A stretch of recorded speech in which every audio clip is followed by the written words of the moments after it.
The LinkedIn Podcast Network is sponsored by TIAA. TIAA makes you a retirement promise, a promise of a guaranteed retirement paycheck for life. Learn more at TIAA.org/promisespayoff. LinkedIn presents.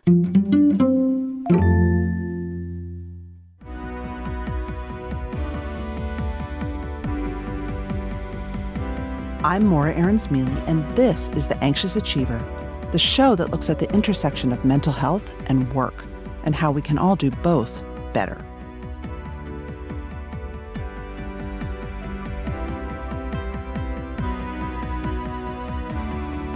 Have you ever daydreamed about giving it all up, quitting your job, hitting the road, going wherever you feel like going? Did that fantasy arise during a really bad patch at work? Or because the current work and life situation you're in just isn't all that great for your mental health? It can feel extreme, of course, and not everyone's able to do it. Most of us aren't, financially or otherwise. But today's guest did. He spoke to me from Alaska, where he had traveled on his motorcycle from Baja, Mexico, all the way up the coast to as close to the Arctic Ocean as he could get. And this wasn't his first rodeo, or rather, motorcycle ride. Daryll Henrich is a mental health advocate and coach. He's been on the road for the better part of a year since he formally left his job in September. That job was as a high-powered vice president of a technical organization at Google.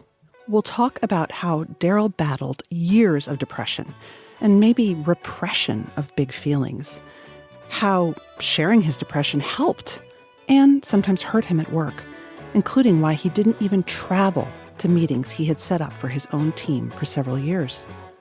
But first, I started by asking Daryll why he was drawn to wandering at this point in his life.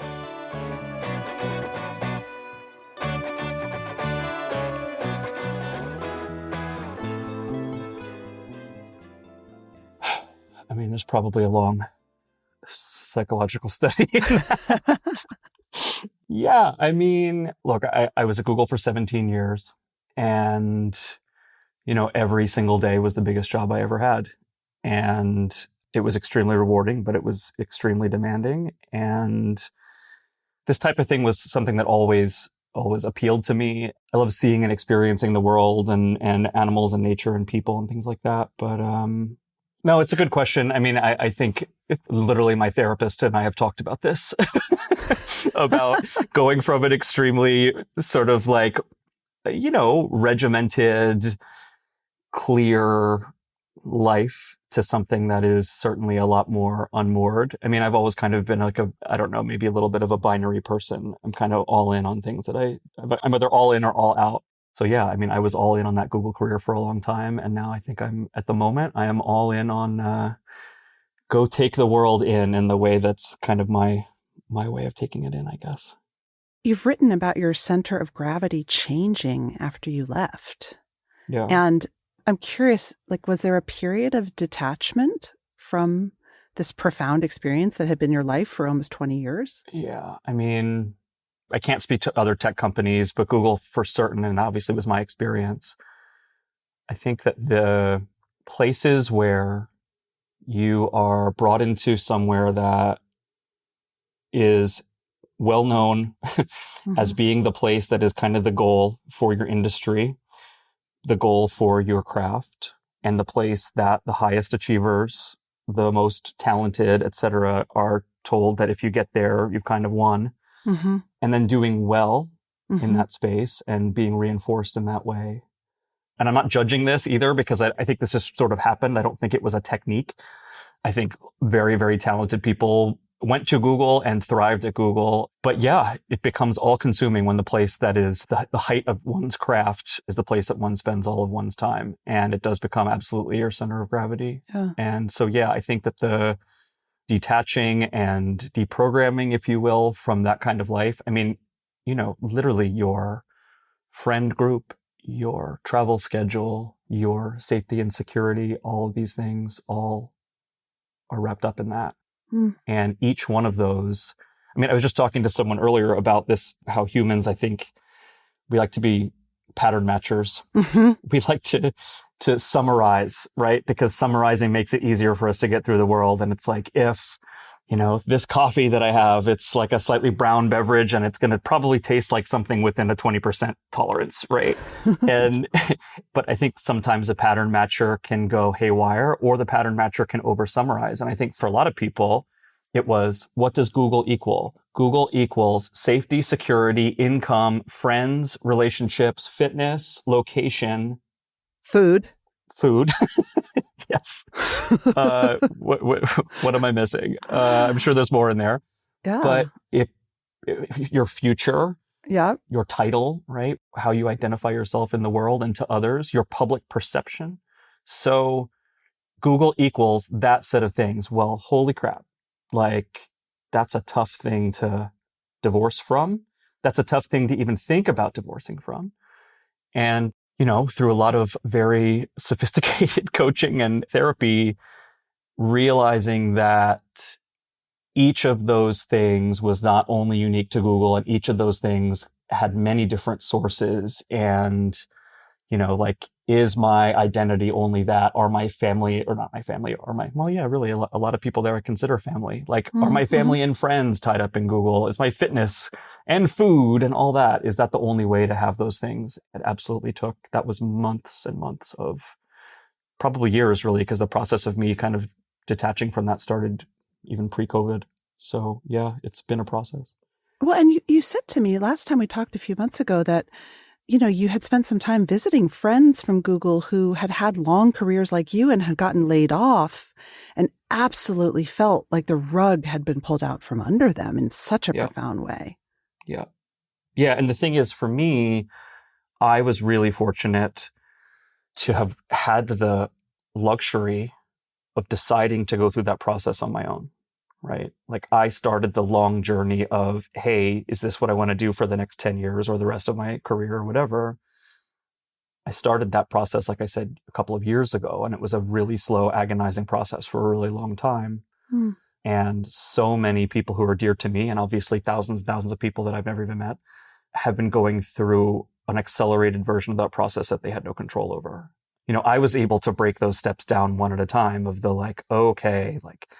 where are my friends going to come from? And guess what? It's all the same friends. And we just don't talk about work anymore, and they're not lost to me because I'm not at Google anymore. Yeah.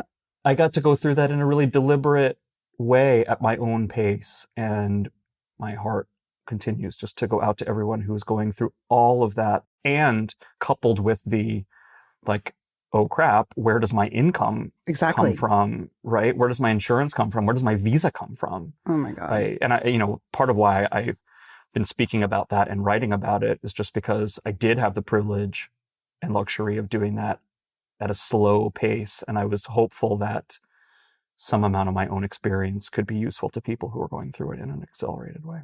Yeah. So Daryll, you and I have spoken, I've written about you, we've had a lot of conversations, but what I would like to focus on today, which I think would be most helpful for our listeners, is your journey as a leader, because Google was where you learned to be a leader. Google wanted you to be a leader. You were one of the first leaders, I think, who was open about his mental health challenges. So I want to focus on that piece of the story, but to set up for the audience, I want to do two things first. The first thing I want to do is just nuts and bolts. I want to hear, a little bit about where you're from. What did you first do at Google? And then literally, what was your progression and what did you leave as? And then the second thing is we'll talk a little bit about your sort of mental health history, because that's important for the audience to know too. Sure. So my, accelerated story into tech, I grew up in rural Pennsylvania on the last vestiges of my great-grandfather's farm. And I had the fortune of, my dad bought us a computer in 1986, and that was the beginning of my technical career. And, it was spend the days outside playing in the woods with my grandmother, who was an old school naturalist before we called them naturalists, I guess. Wow. And in the evenings, I would mess around on my computer. And so I really had a kind of a leg up in the tech world. And I think this is a little bit relevant to the story. When I was young, there weren't a lot of people or a lot of kids my age that were accessible. Most of my relationships were just with adults. I was fortunate to have 4 grandparents who were very close by. I had a younger brother, 5 years younger. Yeah. And so I was a very early reader, and it was just, I didn't relate really to kids because all of my experiences were with adults.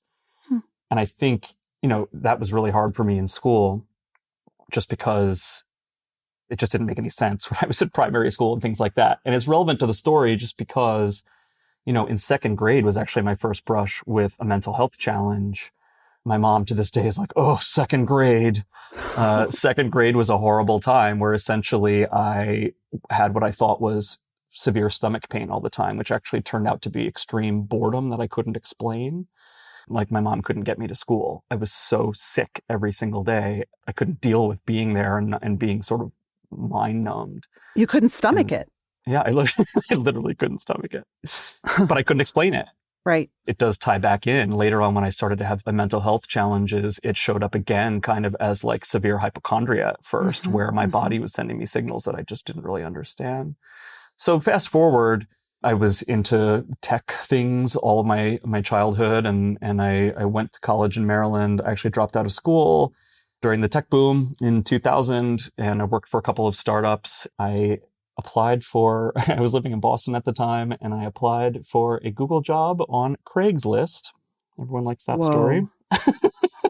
I applied for Google on Craigslist in 2004. Oh God. And and I managed to get that job. And so I started off as a junior manager, I think with 3 reports in the New York City office, which was just getting started at the time. And I was there for, like I said earlier, 17 years. And every day was the biggest job of my life. At the peak, I had a 1,000-person team. I was managing, probably half or more of Google's internal systems, internal IT. You could think about like the systems that Googlers would use every day, whether that was their computing technology or intranet or video conferencing and things like that. That was my whole world for most of my career there. Did you apply on Craigslist to Google before it IPO'd? No. But soon after, I would imagine. Yeah, it was about, I'm traveling a lot right now by motorcycle, and I always say if I had applied maybe a year later, I'd probably be traveling by private jet. But So your first job was managerial, though, off Craigslist? Yeah, so I was a manager in my previous job for Google. I was basically managing a small IT team at the startup I was at before that. And so the job was system operations manager in New York, and it was just a really small team of systems administrators. And we were responsible for the corporate storage and backups team at the time. And then it just kind of grew from there. And this is where everything kind of started for me mental health wise, or started struggling mental health wise for real in my adult life was, I started with 3. I was a junior manager. I essentially was given the mandate-ish of, hey, like, we want to grow this team pretty significantly, pretty quickly. And I think I grew the team from like 3 to, it was basically about 3 to 36 in something like a year and a half. And part of where the mental health challenges started certainly was like, these management jobs, especially at incredibly like fast-growing companies, I always described it as like, you're given that special fireman's wrench for the fire hydrant, and you just can keep turning it on and no one's going to stop you, and you can keep turning it. And that's sort of what happened. And it was, you're brought into this place that's the target for people like you, and you're given the wrench to take on as much as you are capable of. And I think for me, what was interesting was I didn't actually experience the imposter syndrome that a lot of people feel in these jobs. I felt like I belonged there, and I felt like I was doing it really, really well. And I got promoted, 6 months after I started. And it was just all the signals reinforced, hey, you're good at this. Mm-hmm. What I think I missed, I missed a lot of things, subtle cues around things that I was beginning to struggle with. But I also missed the cues around, hey, this job is actually getting harder and harder and harder at a pace that's sort of ridiculous for someone to catch up to and learn enough skills to do. Going from 3 to 36 people in a year and a half as a junior manager is ridiculous. Did you not have a college degree or an MBA no, or anything? I still don't. I don't even have an undergrad degree now. Wow. Well, I went to school for 2 years. I was the first person in my family. Well, I would have been the first person in my family to graduate from college had I. My brother gets that one. But look, I think the thing is that industry at the time, I had really, really advanced hobbyist skills since the age of 8 to 12 even. I was online before people knew what online was when I was 12 years old. And I had amazing jobs during college, like computer science department jobs and stuff like that. And so, and I'm very pro degrees and things like that. And I it's nothing against that. For me, it was a circumstance at the time where I just, yeah. It was a different world. I mean, nobody knew what they were doing. And .com and tech companies, I mean, I was running marketing when I was like 25 years old. Yep. Because honestly, like, at least I knew something about digital marketing. Right. It was like, they were like, she knows something. Let's put her in charge. And I, of course, didn't know the first thing about how to be in charge. It was, yeah. Yep. Yeah. And so, yeah. So I think that the hobbyist experience and all of that, and I had a lot of startup, when I dropped out and had the startup experience and things like that, it was like that. Nobody was teaching that stuff. The stuff that I was working on, even at Google at the beginning, there's no college, university, whatever, at the time that was teaching anything like what I was doing, because I was doing systems, and the computer science programs did not teach systems. And then when you left Google, how many people, like what your peak, how many people were you in charge of? Well, at the peak, it was 1,000 in the whole organization. So let's talk about your mental health stuff. Like, just talk us through, you started noticing. Yep. I got the job in 2005. Mm-hmm. And I go from 3 to 36 people in a year and a half. I was learning how to manage managers as a crash course. My manager was fairly new to management as well. Not a lot of a support system. Mm-hmm. We're all just kind of figuring it out. I started experiencing little, what I later would have learned would be warning signs, but just little things I started just to feel a little bit off, things like whether it was heart palpitations, or I started to have these little like spots in my vision every now and then. And, my heart was always kind of beating fairly quickly. And sometimes I'd have little sleep disturbances and, and I also, what was a big sign was obsessive thinking, especially hypochondria style obsessive thinking. I was always on. I was the high trajectory achiever. My brain really never had a chance to relax. The LinkedIn Podcast Network is sponsored by TIAA. In the last 100 years, we've seen financial markets swing, new currencies come and go, decades of savings lost in days, all showing that a retirement plan without a guarantee, quite simply, isn't enough. So more than a retirement plan, TIAA makes you a retirement promise. A promise of a guaranteed retirement paycheck for life. A promise that pays off. Learn more at TIAA.org/promisespayoff. Where did you learn in your career that you would be rewarded for the super responsiveness? I think that it was less about me being rewarded externally and more me proving to myself that I could do these things. Mm-hmm. Sure, there were certain, like whether it was business outcomes or promotions or things like that, but that was never really the goal. It was more, my favorite story about this when I was a kid was like, I was a shy kid. We were doing like trick-or-treating in the town or whatever, and people would always come, and you would, like, the goal in the town was like, guess who the people are based on how many people there are and what their costume, like how tall they were and things like that. And I was so shy. And I never wanted to help guess who the people were. And my mom would always ask, like, before you guess, do we know you? And if they said yes, then you try to guess. And if they say no, you just give them the candy and they move on. And I remember these people came in and they said, I didn't want to guess any of the people that we knew. And these people came in and my mom said, well, do we know you? And they said no. And I said, let's try to guess them. Really? And it was just this, like, that's my earliest memory of, like, I want to try to solve the impossible problem, And so I think that was kind of it. It was, can I prove to myself? And I don't know where that honestly came. Again, that's probably another psychological study of Daryll, but right. Yeah, it was, can I do the thing that I don't think I can do? Yeah. So at first it was just these little, I thought, I would regularly see a doctor for physicals and things like that. And I would mention these things and they would say things like anxiety. And at that point, that wasn't really part of my vocabulary. And even despite the sort of childhood stuff and anxiety in my family and those things, it never really connected because it wasn't something that I identified with. But it started to become severe to the point where I was obsessively thinking about my own physical condition. And at work, the problems these were rightfully difficult problems that I was having trouble solving, but I took it as I can't solve these problems because something is wrong with me. Physically. I thought I had a brain tumor. I really did. I thought I had a brain tumor or some kind of weird endocrine problem that my neurotransmitters weren't getting the juice they needed. I don't know, whatever. So I literally sought out every doctor in New York to try to, I got MRIs and, whatever. I went to eye doctors. What's this weird spot in my vision? And I'm just like, someone's going to diagnose me with a brain tumor. And of course, everybody just wants to diagnose me with what it actually was, which was an anxiety disorder, which I refused for a long time. Why? Isn't that better than a brain tumor?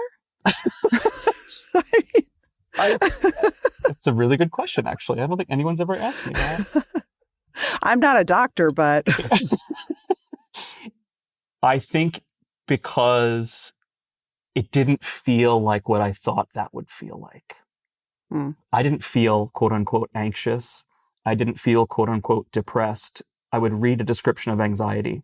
I would read a description of depression, and I would not relate to it at all.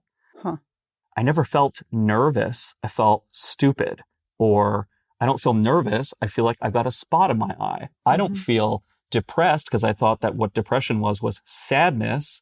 I don't feel depressed. I feel sluggish and confused, And so at the time, I didn't relate to those descriptions at all. And I also felt like the descriptions that doctors would give of these things like, oh, your neurotransmitters just need a little help. That felt like the most nonsensical thing. I wanted the real, if you're going to give me that diagnosis, I want the scientific version, and that's nonsense. So yeah, I just didn't buy it until honestly, eventually, my body shut me down twice. It shut me down once when I woke up in the middle of the night with what I later learned was a panic attack. But, I thought I was going to die. And it didn't feel, it just felt this sense of extreme doom. I just thought I was going to die. I called 911. I went to a really crappy hospital that just didn't do anything. They put me in the asthma room or something. And I slept in the asthma room all night. And the next morning they said, why are you here? I said, what? Shouldn't you know why I'm here? And they just sent me home. It was ridiculous. Oh my God.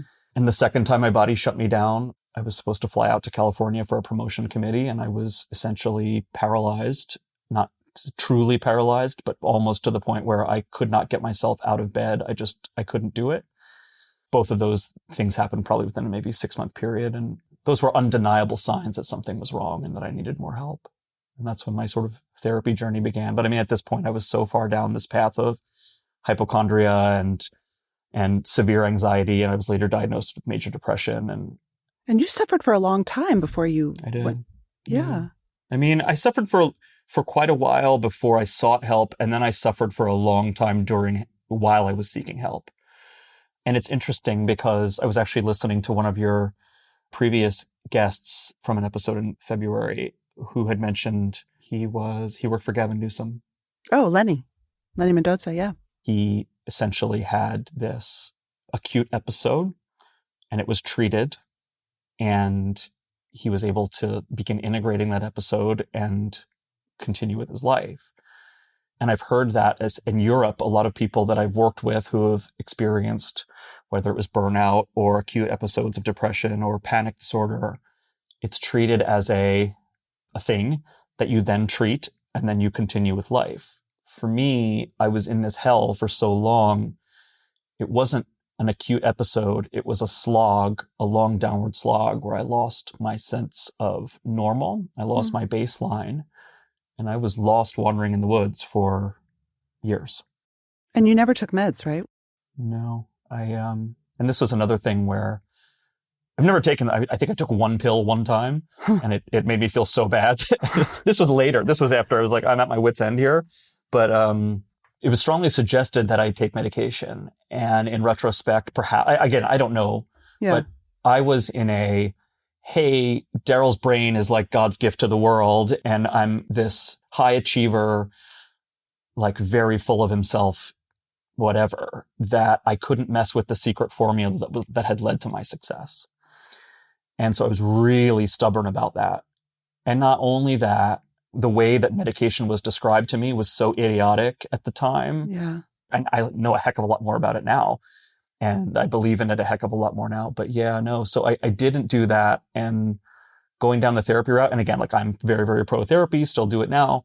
But I was so far gone that getting eventually to what was my bottom and then climbing back out of it, it was a years long process. It even led later on to, I developed a really severe flying anxiety. I didn't fly for 3 or 4 years in the height of my career. Whoa.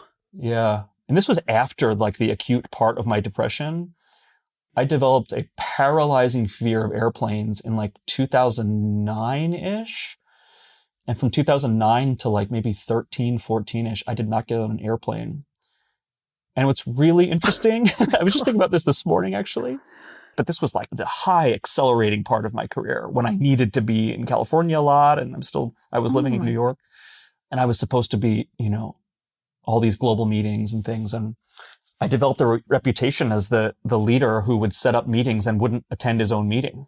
And at first there was a shame about my mental health stuff that I worked through eventually. And we'll talk about that. But the shame and stigma around that phobia was worse than the mental health. Yeah, no, I get it. Yeah. First of all, you must have been really good at your job, because I cannot, this is before the pandemic. This is before Zoom. This is like, you better get your ass on a plane. Yeah. What would people do when would you just be like, no, I'm not coming? I don't think there was a period in my life where I beat myself up more and berated myself and hated myself more than when I couldn't get over that. Like the mental health, the depression, those sorts of things, I was lost in the woods, and it was hard to get out of. The flying phobia it felt like an unbelievable personal failure. And I later learned more about phobia and what causes them. And it really was kind of a follow-on of the other mental health struggles that I was having. Yeah. And it was just kind of like, essentially it's your brain assigns a cause to something that it can't find a cause for. And for me, the cause of these things I was experiencing at the time were like, oh, it must be airplanes. And I was lying to people about what it was. And it was always like I had some excuse. But eventually, a few years of this, and clearly I'm never getting on an airplane. Wasn't it John Madden? I think it was John Madden, yeah, it was. right? It was John Madden. He always took the bus. He always took the bus. Oh, yeah. Yeah. And it wasn't directly related, but there was, in 2009, I drove to California towing an Airstream, and I lived out there for quite a while. Oh, my God. Yeah. People must have known this was anxiety. I think it was so strange to people because I had flown before, and flying was so normal for people that it almost wasn't a possibility for people. Like it almost wasn't it didn't occur to people that could even be a reason. Phobias, adult phobias are something else. That's wild. Yeah. Okay, but you did get better, and you continued to grow. And at some point you started talking about it. Yeah. And the thing that you said to me, you said that for you, once you went public, although now that I know that you were the executive who wouldn't fly for years, I have a little bit more color. But like when you went public about it and you talked about it, you didn't get punished. Yeah. It became a thing that was a piece of your great narrative. Yeah. And it didn't hurt your career at all. And so I want to talk a little bit about that, like how you made the decision to make this a piece of your leadership story, because every executive has a thing. They have a story, right? It's part of what gets us noticed and promoted. Yeah. And then how you brought it widely around the company. Yeah. I mean, so at the time I wasn't yet an executive. I finished obviously my Google career there as an executive. I was a VP when I left, but at the beginning I started as a junior manager, and I was kind of on my way up through. That was the one thing that was a little bit confounding to me and others about how was I also still so high achieving in the middle of what was hard to diagnose, that I was in a major depressive crisis because I was also still so high functioning. It just didn't make a lot of sense even to doctors. But I don't think I was quote unquote, well, I don't think we ever fully get quote unquote over these things, but yeah, I was through the sort of acute severe depressive state, and I was on the path to a recovery. I was on the path to, I think, recover. Well, I can tell a story another time about how I recovered from the flying phobia, but I'll just quickly tell you. The way I overcame the flying phobia This was a deep part of my personality for so long. There is no way I can get on a plane. I couldn't get into an airport, nothing. I was going to take a class for people to overcome flying anxiety, and the person that taught the class had written a book. It was called Flying with Confidence. I don't remember. It was co-written by a pilot and a psychiatrist. And I was like, I'm going to read the book before I go and sign up for this expensive class.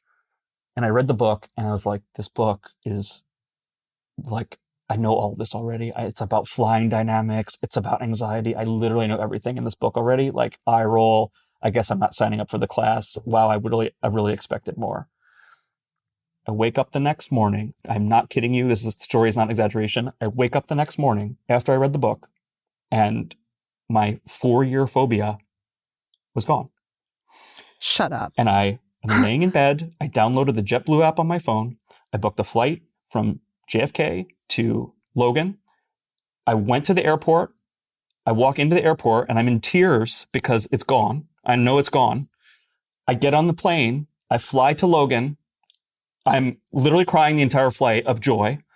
I buy a newspaper to prove to somebody else that I was there. I get on the same plane and fly back to New York, and I've never had another trouble again. That must be a good book. Flying with Confidence. I'm not a paid advertiser. Okay. So as I'm sort of emerging from my darkest era, I'm sure there were a lot of little things along the way, but the thing that sticks out in my mind was there was someone who came to me who had said that his doctor had recommended that he take some time off because of his mental health situation. And he came to me very sheepish and embarrassed and scared of what my response might be. I think he was one of my direct reports at the time. He was ashamed and I guess was maybe expecting the worst. He said he might need to start seeing a therapist. And I was like, oh, are you asking for a recommendation? Like, to me, it had been such a normal part of my life, but I wasn't really out about it at work. And he was like, what? I'm like, do you want my therapist's name? And I was like, yeah, I've been seeing therapists for like however many years. So this is my kind of earliest memory of this confluence of, wait a minute, I'm living this experience that has now become normal to me, that is abnormal, I guess, or shameful still, obviously, to a lot of people. And yes, I was aware of the shame for myself because I had some amount of it. But it just all kind of tied together around that time for me of like, oh, wait a minute. This is going on. And the thing is, part of my journey was absolutely one of loneliness. There was nobody to look up to that I could see anywhere in the industry, in my management group, in anywhere nearby. My tech idols that I had always looked up to. I'm like, once I was diagnosed with major depressive disorder, it was, oh, well, I guess my career's over now, because obviously nobody gets anywhere once they've got this mark on them. I had nobody that could prove otherwise, that was up there at the heights of leadership or whatever, right, that could say, like, you can get here with that. And so when I had that conversation with him and a couple of other conversations at the time, it planted a little seed of, there's something in there. And it wasn't there's something in there of like, this is going to be some, whatever career pursuit for me. It was a thing in there of, I was alone. I was in pain. Nobody had any freaking idea what this was like, or at least it felt that way. And as I later began to learn, I'm surrounded by people also living these private hells, and nobody talks to each other about it. Nope. And the little bits of like people coming out of the woodwork, and myself, like me coming out of the woodwork, starting to tell these stories and other people starting to share a little bit, I started to realize like there's this loneliness epidemic around these conditions. And it started to become this little, seed in my mind, especially as a leader.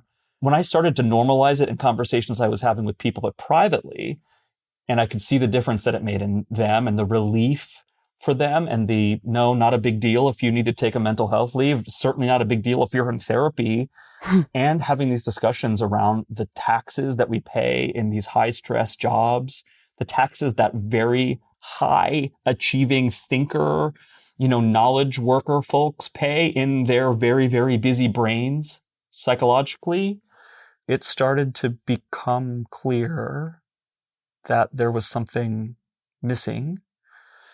And, this wasn't like, oh, I'm going to make this the whole center of my whole career. It was just more, I'm not going to be shy about this. What year is this, just to orient people? That first conversation, I want to say, was probably like 2009. So that would have been, 4 years after my diagnosis, maybe 4 years. Yeah. And you hadn't been at Google that long either at that point. It's funny because back then time was accelerated. So I feel like I used to think back, my first 2 years at Google, I felt like it was about 7 years long. No, I get that. But you were asked to be a leadership. I don't know how it works internally, but there's an internal leadership program, and you gave a lot of talks. That was all sort of self-directed, honestly. So most of it, I started teaching leadership classes just on my own because I was starting to have many of the same conversations. I had a pretty big org at that point. I probably was managing, 200 people or something. And I was often mentoring junior managers, and I realized I was having a lot of the same conversations with people over and over. And so I was like, you know what? Rather than having all these as one-on-ones, I'm going to start bringing cohorts together and start teaching leadership classes. And I created a curriculum, and Google made it very easy for people to create little classes internally on their own. And sometimes they would, your little classes could graduate to bigger classes and become more, officially sanctioned and stuff like that. But, and I started doing it just as little leadership tidbits. But ultimately, every talk that I gave, every class that I taught on any topics like this, I started putting 2 lessons at the front every time. And one lesson was take care of yourself first. And it was kind of the, put on your own oxygen mask. I'll say it that way. Put on your own oxygen mask before the person next to you. And also, just let me orient that saying in time, because now that's a little bit of a cliche. We're like, yeah, self-care, whatever, blah, blah. But back then, it wasn't like that. Oh, no one talked about this stuff back then. No. Yeah. No, it's true because, right. So we're in 2009, 10, 11, 12, in that kind of era, this was not, you're right. Right now in this year, you're going to find corporate wellness talks and professionals. You're going to find mental health talks, and you're going to find this stuff is out there. At the time, this was not out there. No. Having the thing of take care of yourself first was a big idea. And the second slide I put in almost everything was I had a little Carl Sagan pale blue dot slide of everybody's just a human being trying to get by and be a good human. That was slide 2, pretty much every talk I gave. And so that's kind of how it started. Do you think your experience with such a severe experience at a young age made you a better human leader? I'm not sure if it has been evident from the rest of this conversation. I was an egocentric jerk.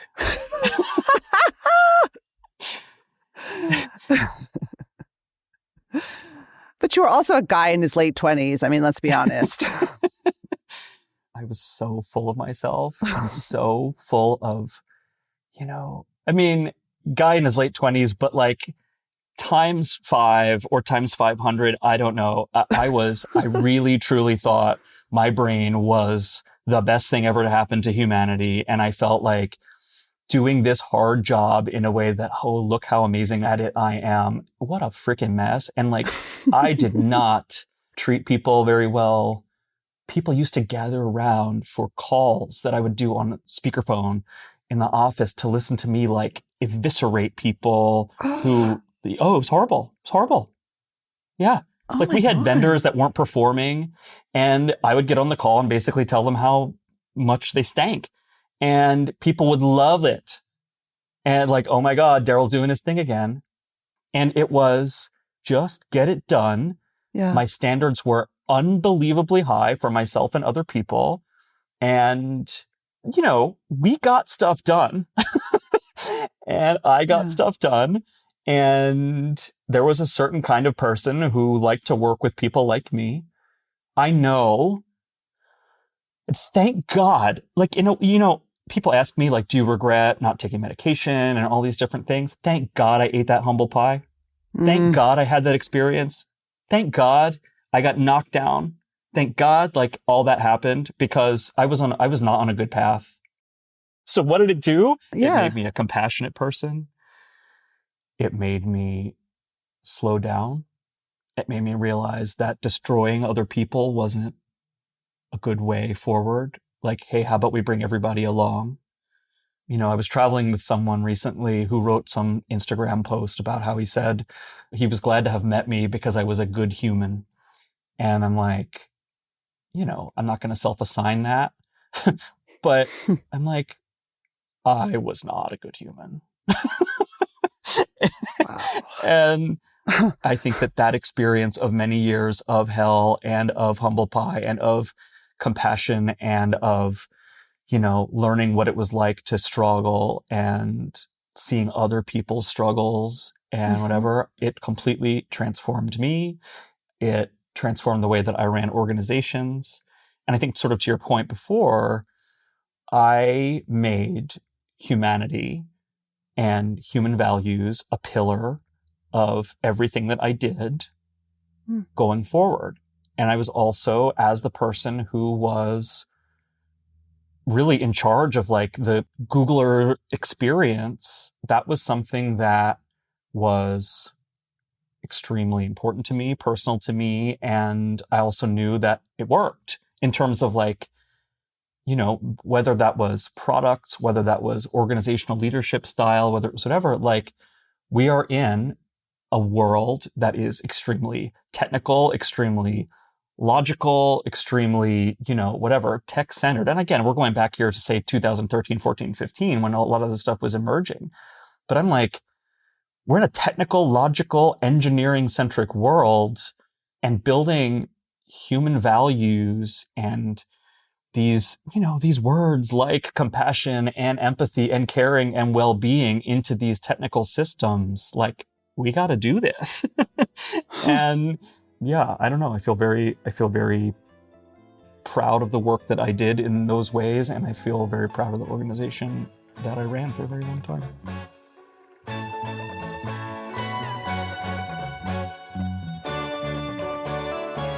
That's it for today. Our show is produced and edited by Mary Dew. Our assistant producer and sound engineer is Nick Krinko. Many thanks to the LinkedIn Presents family and to all our guests for sharing their stories. If you love the show, tell your friends. I would love you to leave a review because they really matter in helping the show get found. You could also follow us or subscribe. If you have a question for me or you want to submit an idea for the show, find me on LinkedIn, where you can follow me, message me, I promise I'll write back, or subscribe to my newsletter for more from the Anxious Achiever world. Thanks for listening.